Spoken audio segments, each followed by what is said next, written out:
அது நீர் மேலாண்மைங்கிறது சுதந்திரம் பெற்றதுக்கு முன்னாடி பின்னாடின்னு பார்க்கும்போது சுதந்திரத்துக்கு முன்னாடி இருந்த நீர் மேலாண்மைங்கிறது அருமையாக இருந்தனால தான் முற்போகம் விளைவிக்க முடிந்தது.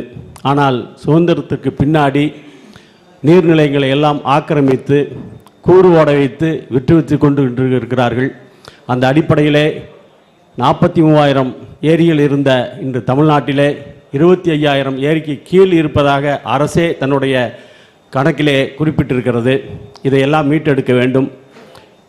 நீர் ஆதாரம் இல்லாமல் தவிக்கும் தமிழகத்தை மீட்டெடுக்க ஒவ்வொரு மாவட்டந்தோறும் அம்மா சொன்ன மாதிரி ஒவ்வொரு கிராமம் தோறும் வலுவான கட்டமைப்பை அமைத்து அடிமட்டத்தில் இருந்து நாதம் எழுந்தால்தான் கோட்டையை நோக்கி செல்லும் என்ற ஒரு காலகட்டத்திலே நாடு தள்ளப்பட்டு கொண்டிருக்கிறது.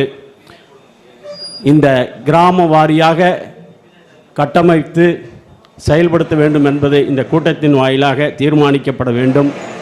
இரண்டாவதாக, தமிழக அரசு எந்த ஒரு திட்டத்தை கொண்டு வந்தாலும் கட்டணத்தை தூக்கும் போது சொல்லுவாங்க, ஆந்திராவை பாரு, கேரளாவை பாரு, கர்நாடகாவை பாரும்பாங்க.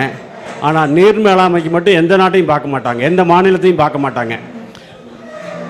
தெலுங்கானாவில் ஆறுகளை எல்லாம் ஒருங்கிணைத்து பம்பிங் முறையில் தண்ணி கொண்டு போகிறாங்க. 6 சேனல் போட்டு எங்களுக்கு கூட்டி கொண்டு போய் காமிக்கும் போது ஒரு சேனல் தாங்க போச்சு தண்ணி, 6 நிறைய போகுது. அந்த இந்த தண்ணி இல்லாத ஏரியாவுக்கு அந்த தண்ணியை கொண்டு போய் சேமித்து 24 மணி நேரமும் விவசாயிகளுக்கு தண்ணி சப்ளை பண்ணுறாங்க. ஏன் அப்படி ஒரு திட்டத்தை தமிழ்நாட்டில் தமிழக அரசு பண்ண மாட்டேங்குது? கேட்டால் அதுக்கான நிதி இல்லைங்கிறாங்க. இதெல்லாம் ஏற்றுக்கூடிய ஒரு கருத்தாக இல்லை. அது நம்மளுடைய மக்களுடைய ஒற்றுமை இல்லாத காரணனால தான் இப்படியெல்லாம் நடந்துகிட்ருக்கு.